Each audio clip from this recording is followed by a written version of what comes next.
From the Searider Productions news facilities on the leeward coast of Oahu, this is Searider News! Hey Seariders, it's Monday, December 11th, 2017.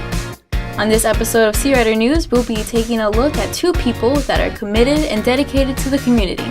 We'll update you on the latest news and happenings on campus, and find out how students show their Searider pride. All this and more coming up on Searider News. Hello Seariders, I'm Tyler Bright. And I'm Amy Neves. And you're watching Searider News, our bi-monthly news show bringing you the latest in Westside news. So Tyler, have you heard about our new safety flags at our crosswalks? Yes, I have. It's so great knowing people can feel safe crossing the street. I agree. Now let's take a look at this first story where Renee Cavello stitches for safety. We were all sewing them by hand. Renee Cavello is helping our community one step at a time. Plus two, if you don't push it through properly, like I said, it's sticky out underneath. It's a process. Renee spent weeks last year handcrafting over 250 flags for the 25 crosswalks without traffic lights here on the Wai'anae coast. I'm not a talker. I want to do something. It might not be everything because I know some people do a lot more than I do, but I want to be able to do something. And that was the common thread that she found within the people of the Maka'ala program. Hey, Maka'ala is a program that we've adopted on the west side to help the pedestrians be seen and the drivers to be able to see the pedestrians. According to Hawaii Free Press, Hawaii has been recorded to have the fourth highest pedestrian accident rate in the nation. On Farrington Highway alone, there were 30 fatalities recorded in the year of 2016. Just seeing all the deaths on the roadway, it's really heartbreaking. Okay, hold my hands.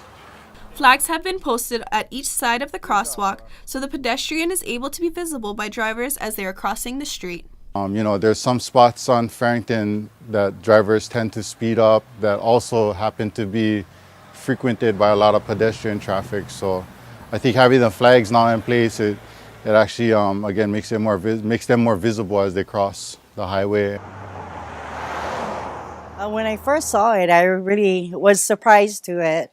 But then I thought about it, that was a great idea that they came up with this, pedestrian program. The flags have solved the issue so well that it actually raised new problems, keeping them in their assigned holders. People have been moving flags to places where there are higher foot traffic. Well, main goal is to hurry it up and get those flags back out there because they're getting faster as far as turnover for us to be able to replace them. It is all a part of the process for her as she continues to repair the fabric of the community. Like right now, we're low on flags, and it takes time because we have to make them. We're doing it to help our kids and keep them safe, And I feel responsible. Can you imagine 500? We just want what's fair to our people and for just safety standards. Wai'anae Wetter, Searider News. Now let's take a look at a student who has his priorities set on helping his family business grow. Feeding the pigs, cleaning for customers when they come purchase. You gotta cut their ears, their teeth, give them their injections. It's kind of like raising your child itself. Our pig is known as Ray's Hog Farm, and it's located on Pawcare Road. We have 2 lots there, and we raise a lot of pigs there. Matthew Reyes leaves for work to Miley Wai'anae with his family every day. Pigs are just like humans, they gotta eat and drink every day. The pigs, they can't feed themselves, they're locked up in a cage. I didn't really have time to do much in my life, but all that I can remember is work, work and get up and work, go to school, work. They give me a lot of chances to go out, and stuff, but it's one reason why I kind of not wanted to go out, because I know my parents would need help too. It's an never endless job, but it is what it is, gotta do it. Despite the endless hours put in, during the end of 2016, the farm faced heavy competition. After a while, business got slow and we lost a lot of our customers because the demand wasn't as large as it was before.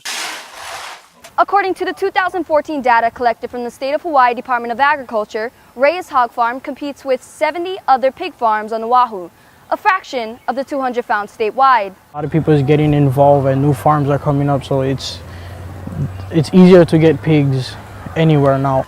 It took a toll because it jeopardized our properties, you know. I mean, we could have lost everything because we didn't have income coming in, so we had to find ways, you know, to hustle. For these hard times, Matthew and his family tried their best to regain people's interest.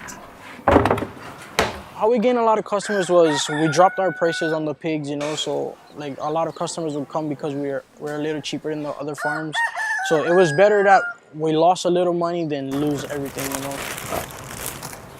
We had to take money out of our savings accounts and kind of put my head together and I had to grow up really fast. I had to stand like a father figure to my siblings. Go down that side, help mom.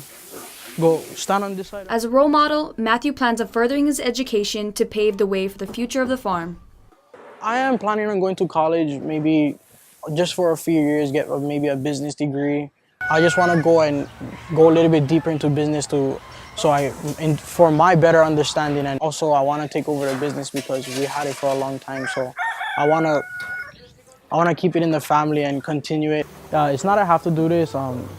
I really want to do this because like this is my life, you know, my livelihood, and it wouldn't make sense if I do anything else because I already know almost everything about pig farming. I'm just gonna keep myself motivated and positive, you know, even when times get hard, I'm just gonna keep pushing myself to be successful. This is Elizabeth Ufi reporting for Searider News.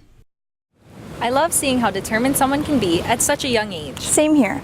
Now let's head to the bulletin. Hey Seariders, this is Melina Marquez with your morning announcements. The Hokulea will be stationed at Pokai Bay this whole week. From now to December 21st, they will be hosting different events such as canoe tours, having talks with the panel of Hokulea crew members, and much more. They will be at Pokai Bay from 3 p.m. to 6 p.m. Times may differ for days. Check out Wai'anae.com for more information. Hey Seariders, don't forget, today is the first day of Spirit Week. Today is Red and White Day. Please wear any of those colors. Tuesday is Santa Hat or Reindeer Antlers Day. Wednesday is Christmas Socks Day. Thursday is Sweater Weather Day. And Friday is Cozy Pajamas Day. Please participate and show your Searider pride. Thank you. Today's lunch is hot dog and bun, and alternative is popcorn chicken. Tomorrow's breakfast will be breakfast sliders. Today's SAT word of the day is expedite, meaning to speed up the progress of. Photo of the day goes to this person. If you want your photos featured on a bulletin, hashtag it Searider Pride.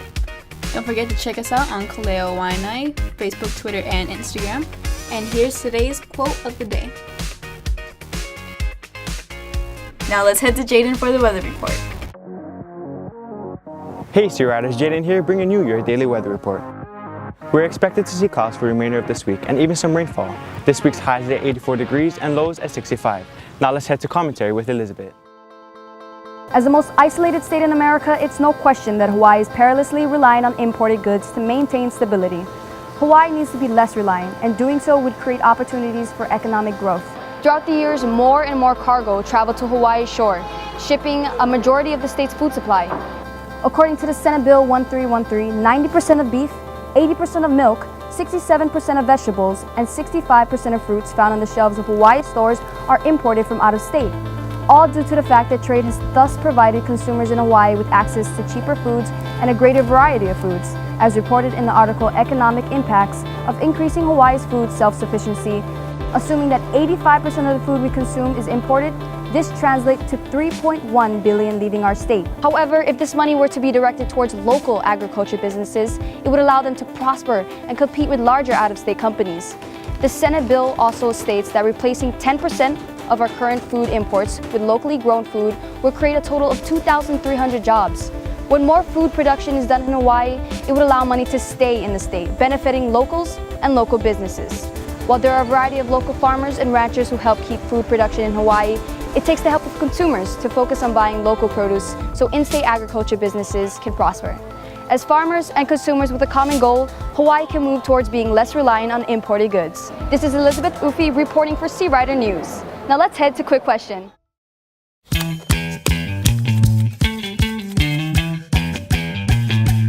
I show my Searider pride by cheering really loud at every single football game. Participating in after-school activities. I rep my school wherever I go. I'm in the school's potty club. I go to all the football games. I show my Searider pride because I hold it down for my city. I wear my Searider shirt whenever I go somewhere on the island. I show my Searider pride by coming to school on time every day. Taking multiple early college courses. I show my Searider pride by wearing our school colors. By being great at football. I show my Searider pride by being different than everybody else. Thank you for watching, and don't forget to stick around for a PSA done by our animation team. Mahalo!